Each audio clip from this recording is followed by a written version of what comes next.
Sales managers, do you need to change the way that you think about money? How is it impacting you in management? The ability to have in-depth financial conversations with buyers depends on how comfortable your team is in discussing money and how much money is a lot of money to them. Do you believe, though, that it's impolite to even talk about money or what things cost? Did your elders scold you when you were young when you asked someone how much they made? This could make it harder for you to be comfortable discussing money. Does a small amount of money seem like a lot of money to you? Are you one of those people that are in awe of prospects that they say that they have a lot of money to spend with you? Or do you drop everything, no matter what you're doing, and ignore other smaller deals to spend all of your time on that one big deal? Or maybe you pull your team off what they're doing to spend a lot of time on that perfect proposal. These are all possible signs of a low money tolerance, and it may make it even more uncomfortable for you to have that in-depth financial conversation with your salesperson. Because when your salesperson pushes back, maybe that the product is too expensive, are you going to be likely to agree with them? Instead of helping them to focus on the value of solving the problem, do you focus on the price? And when that happens, you aren't able to really find the budget for the solution for three different reasons. First, when you focus on price, you're not asking the right questions of your salespeople to make sure they understand the problem. To you, the problem is the price, and you're pretty quick to go to the discount.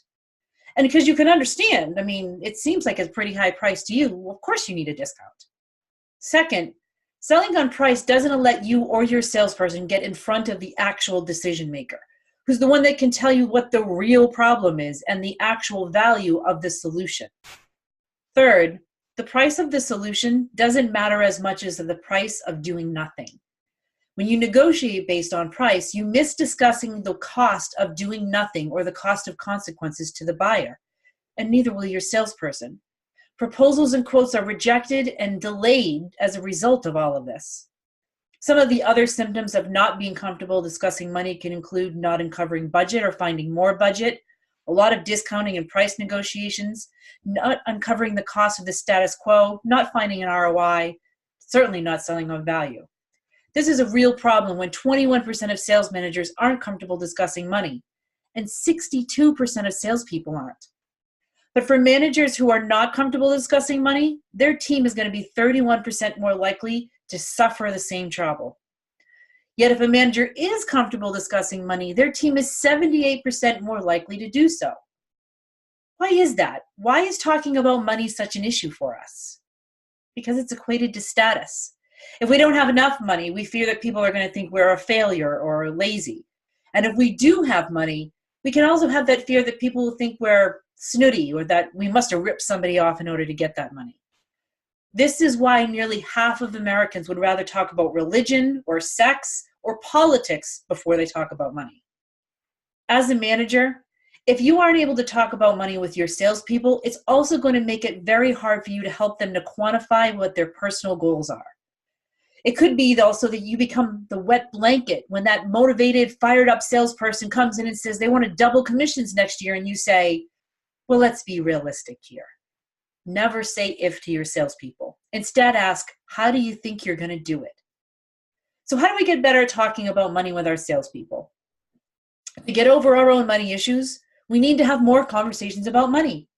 For your salespeople to get over their money issues, they need to have more conversations about money. Therefore, have more conversations about money with your salespeople. Start small, like asking things like, so how much is your rent? This is ridiculous, isn't it? Or ask, hey, where'd you get those cool shoes? And how much did those cost? And even ask things silly like, you know what, if you won the lottery, what would you do with the winnings? Why did you choose those particular things? Another way to start is by encouraging your salespeople to set personal financial goals. How much do they want to make this year? What will that enable them to do? What will they do with their bonuses? Because when you're more comfortable talking with salespeople about money, they're going to be more comfortable talking about it with themselves, with each other, and with their buyers. I even encourage the salespeople I coach to take financial literacy and planning classes, because the more educated they are about how money works and how they can make it work for them, the less mystery and fear will be around the whole subject of money. So if you're a manager who's not comfortable talking about money, try some of those tips in getting over that fear. Otherwise, you're going to find deals that are delayed, stalled, or lost on price negotiations. Join us for the next live sales management lab that happens every Monday at noon Eastern Time, where new managers and veteran managers and channel account managers come to talk about these kinds of topics, the impact they can have, and try out some new approaches. And then when you come back in the weeks after, like a lab, you can tell us how your approach worked and what you're going to do next to experiment in raising your team to the next level. See you at our next experiment. Over and out.